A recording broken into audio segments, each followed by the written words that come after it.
Assalamualaikum warahmatullahi wabarakatuh. Selamat pagi dan salam sejahtera bagi kita semua. Yang terhormat Bapak Bukhari SSTP MAP selaku penguji. Yang saya hormati Bapak Pisika Prasetyo Putra STMT selaku coach. Yang saya hormati Bapak Sarjono SST selaku mentor. Perkenalkan, nama saya Mulyadi SP. Izinkan pada kesempatan kali ini saya akan memaparkan seminar rancangan aktualisasi yang berjudul Sosialisasi Penerapan Pemanfaatan Tanaman Refugia dalam mendukung pengendalian hama terpadu di Desa Batubi Jaya, Kecamatan Bunguran, Batubi. Sekilas tentang profil diri saya. Jabatan saya saat ini adalah sebagai pengendali organisme pengganggu tumbuhan yang bekerja di Dinas Ketahanan Pangan dan Pertanian. Adapun tugas dan fungsi saya adalah terdapat pada Permentan nomor 46 tahun 2019 yang mencangkup sebanyak 25 tugas dan fungsi. Di sini saya bekerja di Dinas Ketahanan Pangan dan Pertanian Kabupaten Natuna yang mempunyai visi terwujudnya Kabupaten Natuna sebagai kabupaten maritim yang unggul, eksotik, aman dengan kemandirian ekonomi berlandaskan nilai religius dan kultural. Untuk mewujudkan visi tersebut, maka Dinas Ketahanan Pangan dan Pertanian mempunyai misi. Di antaranya 1. Akselerasi peningkatan kualitas sumber daya manusia. 2. Mewujudkan kemandirian ekonomi berbasis potensi lokal. 3. Menciptakan kawasan perbatasan yang aman, strategis dan eksotis. 4. Akselerasi pembangunan infrastruktur yang tertib dan teratur. 5. Menciptakan kualitas daya tampung dan daya dukung lingkungan hidup yang berkelanjutan. 6. Menciptakan reformasi birokrasi yang cerdas. 7. Mengoptimalkan penggunaan teknologi informasi dan komunikasi. Dinas Ketahanan Pangan dan Pertanian Kabupaten Natuna beralamat di Jalan Batu Sisir, Bukit Arai, Gedung E, Pulau Samiun, Lantai 2, Ranai, Kabupaten Natuna, Provinsi Kepulauan Riau. Pada tahun 2021, SDM di Dinas Ketahanan Pangan dan Pertanian Kabupaten Natuna mempunyai sejumlah 87 pegawai yang terdiri dari PNS 69 orang dan PTT atau THL sebanyak 18 orang.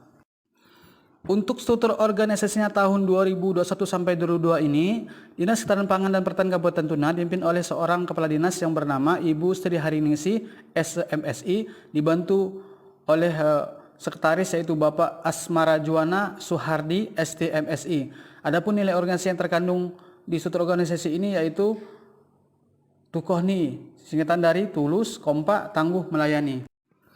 Latar belakang dari rancangan aktualisasi ini yaitu pegawai aparatur sipil negara atau ASN adalah pegawai negeri sipil dan pegawai pemerintah dengan perjanjian kerja yang diangkat oleh pejabat pembina kepegawaian dan diserahi tugas dalam suatu jabatan pemerintahan. Pelatihan dasar CPNS adalah pendidikan dan pelatihan dalam masa prajabatan yang dilakukan secara terintegritas untuk membangun integritas moral, kejujuran, semangat dan motivasi, nasionalisme dan kebangsaan, karakter kepribadian yang unggul dan bertanggung jawab, dan memperkuat profesionalisme serta kompetensi bidang. Pembelajaran aktualisasi terbagi menjadi 2, yaitu pembelajaran merancang aktualisasi dan melaksanakan rancangan aktualisasi yang akan dilakukan di tempat masing-masing. Tujuan pembuatan rancangan aktualisasi agar dapat menjadi panduan dalam melaksanakan kegiatan aktualisasi di unit kerja masing-masing. Selama saya bekerja di Dinas Ketahanan Pangan dan Pertanian Kabupaten Natuna, saya menemukan beberapa isu penting yang harus dibahas dan mempunyai dimensi masalah yang kompleks. Isu yang pertama itu belum adanya pengawasan peredaran pestisida kimia di tingkat petani oleh pengendali organisme pengganggu tumbuhan atau POPT, tanpa pada gambar bahwa POM yang sudah ada ini belum pernah dijalankan untuk melakukan pengawasan. Kondisi yang diharapkan yaitu terawasinya dengan baik peredaran penggunaan pestisida kimia di tingkat petani oleh pengendali organisme pengganggu tumbuhan.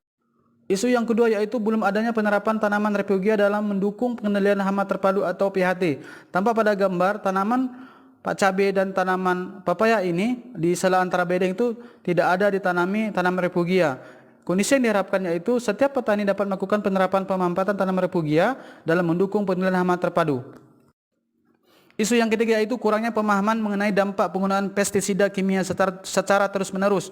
Tanpa pada gambar, para petani mengendalikan hama penyakit dengan pestisida kimia dan menjadikan alternatif pertama.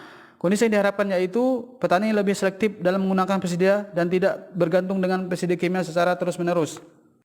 Isu yang keempat yaitu belum maksimalnya penanganan dampak perubahan iklim pada tanaman oleh petugas POPT. Tampak pada gambar POM penanganan perubahan iklim ini belum dijalankan dengan maksimal. Kondisi yang diharapkan yaitu penanganan dampak perubahan iklim pada tanaman oleh POPT dipandang serius oleh petani dan diantisipasi lebih dini. Isu yang kelima yaitu belum adanya penggunaan lampu perangkap dalam melakukan spesifikasi macam-macam hama yang menyerang lahan pertanaman.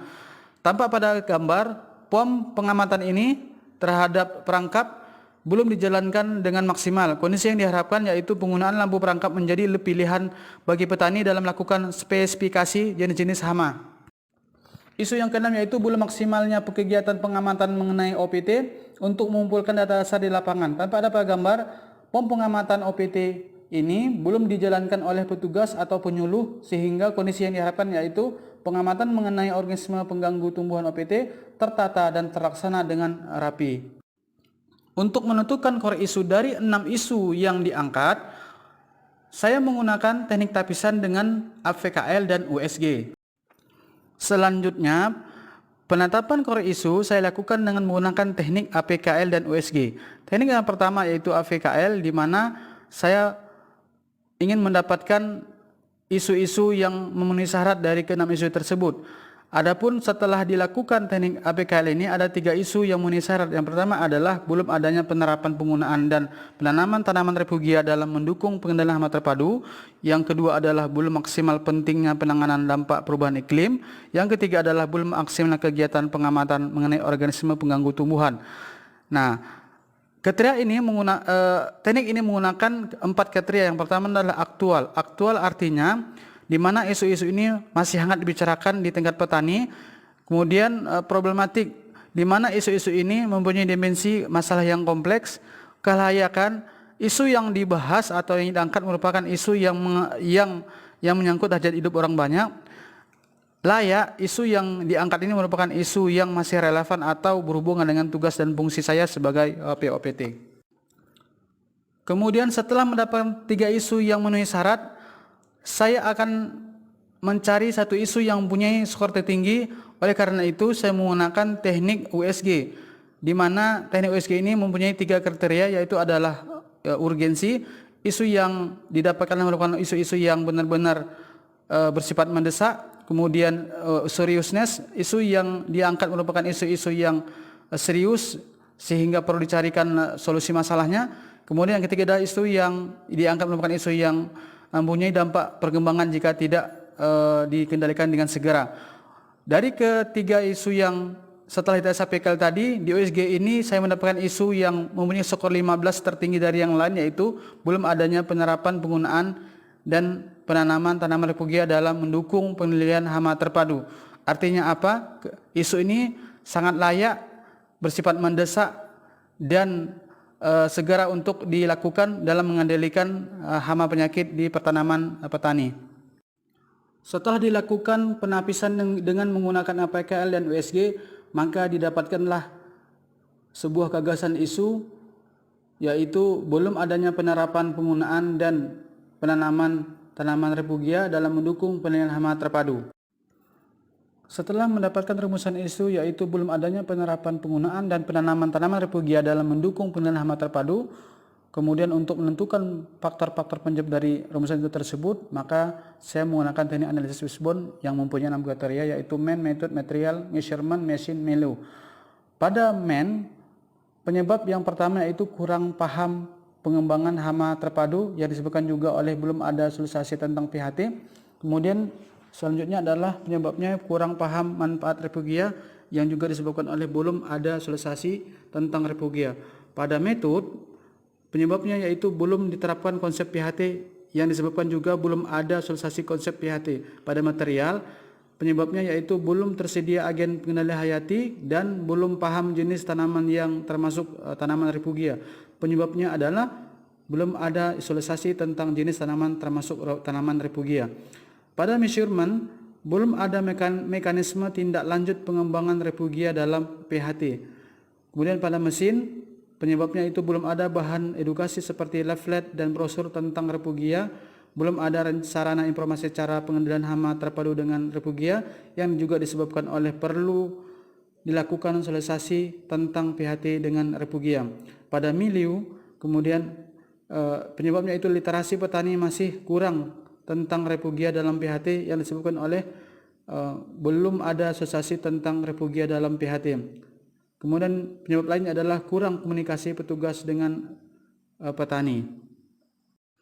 Untuk menentukan gagasan kreatif dari hasil analisis fishbone tersebut, maka didapatkan penyebab yang sering muncul yaitu belum ada sosialisasi tentang tanaman refugia dalam pengendalian hama terpadu, sehingga penyebab ini harus segera dicarikan solusinya, yaitu dengan upaya melakukan sosialisasi penerapan pemanfaatan tanaman refugia dalam mendukung pengendalian hama terpadu, khususnya di Desa Batubi Jaya, Kecamatan Bunguran, Batubi.